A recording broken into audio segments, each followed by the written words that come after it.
Hey guys, what is going on out there this morning? Good Wednesday morning to you. Wherever you might be as you catch today's episode of 7 Around 7 live or maybe the replay. Still here in the desert. Going to be toasty out here today, 112. Weatherman is calling for at some point later this afternoon. I'm going to be on an airplane at around 1:30 today, heading back towards Steamboat Springs, Colorado. Looking forward to that. So look, guys, the next few days, I want to work on our topspin backhand and today what I want to start with is the reality that, a great strategy, in tennis, whether it's singles and or doubles is maintaining or achieving really good court positioning after every shot, right? And really what good court positioning means is a couple things. Number one is that you don't give up good court position, meaning that for example, with a topspin backhand, that if someone plays a ball deep to your backhand, that you just don't automatically back up, so that you can get some extra room to be able to play a topper with, or maybe a slice or whatever.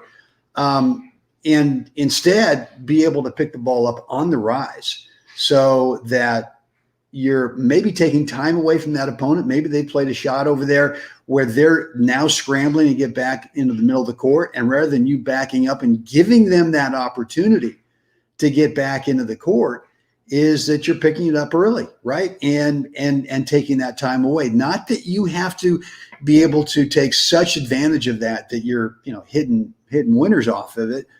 You might, but you want to put inside their mind that look, every time that you play a ball back to them, out of their peripheral vision, even if they've got, an eagle eye on the incoming ball, your shot, that out of their peripherals, they see that, man, that guy is in the right court position over and over and over again, and which puts some pressure on their next shot, on their upcoming shot.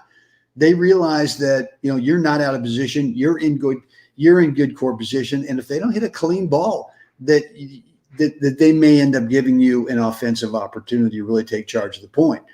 So today's message is generally, let's not back up. Once we've got good court position, if we're on that baseline, let's not back up just because someone's hitting a ball that's either coming in, it's going to be deep, it's going to be tough, and we want to, buy a little time or buy a little room to figure out, how to hit this next shot. Could be forehand, but for the next few days, let's work on the topspin backhand.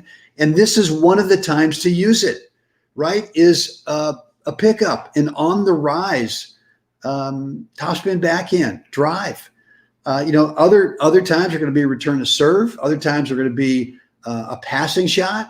And other times are just going to be kind of a standard rally ball. For me, I probably don't waste a lot of energy on a backhand rally ball, where I'm going to have to work and over the course of the match play a lot of topspin backhands. I just don't see the payoff, rather than playing more of a slice drive, right?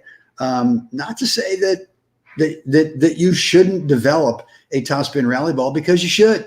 You should always have that in your toolbox, whether it's a one-hander or a two-hander. But at the same time, it shouldn't be used so much, and the technique shouldn't be so either complicated or require that you really work it to where you're burning fuel the whole match just playing this thing back, just as a standard rally ball. So again, I'm saying that you should have that shot in your toolbox because you're going to need it, right? There's like, I'm coming up with three situations right now, a deep incoming ball. Don't back away, play your on the rise topper so you maintain good court position.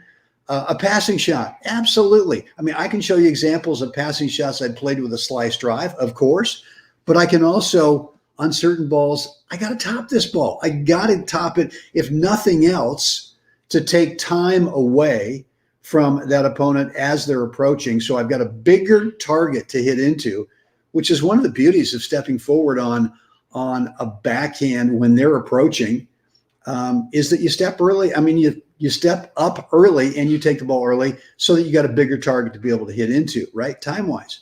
And then, of course, the other thing is on the return to serve. Why wouldn't we want to be able to play a topspin backhand drive on our return in singles and or doubles? We would. And there's lots of opportunities for that. So, look, over the next few days, guys, let's dig in to the topspin backhand.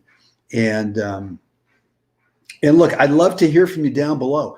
Either in the comments area, let me know, or you can shoot me an email, brent@webtennis.com.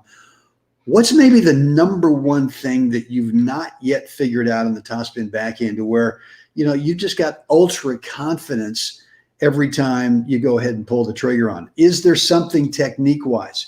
Is there something tactically or strategy-wise? Maybe there's something mentally that you need to get organized with the topspin backhand.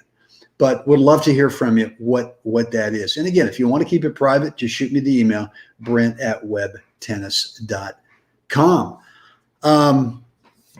The other thing I want to continue to always impress upon you, if you've watched any of the episodes of What's the Right Shot, then you know that the premise is two dynamics. There's always two questions that I ask you in What's the Right Shot? Question mark, right? Which is number one, where do you want the ball to land over there? And for me, that's shot choice, right? And shot choice is really more, well, the target is a spot above the top of the net that equates to where do you want the ball to land over there? And then number two, where do you want to move to next on the court? So we're always thinking that court positioning adds an element of quality to whatever shot we've just played, but also adds a degree of difficulty. It's the same thing as it adds a degree of difficulty. Really good court positioning after you play your shot adds a degree of difficulty to that opponent in terms of their shot choice. And if you really embrace court positioning as a strategy without changing anything with your technique or your tactics, I think what you're going to find is that you're going to get a lot more offensive opportunities coming off the racket of that opponent. You're going to get a lot more of slightly forced, unforced errors because they realize, man, I got to thread the needle on this guy because of his court position. And just over time, there's kind of this accumulative effect on your opponent where they know that you are constantly, as they look up to receive the shot you've just played, out of their peripheral vision, or maybe they're peeking, P-E-E-K-I-N-G, right? They're seeing you in a really good court position. And that's unsettling for that opponent. Again, singles or doubles. So don't ever think that the only way to become a better player is to just work on technique. Man, if you work on good court positioning over and over, I'm telling you, it's a strategy that absolutely works. All right, guys. Again, any questions, any comments, any remarks in the comments area down below, or just shoot me an email, brent@webtennis.com. All right, that's it for me today. I got to get scooting here. Got a long list of stuff I got to do before I head for the airport. It's time for all of us. We got to get out there today. Help someone else have a spectacular day. Guys, see you again tomorrow.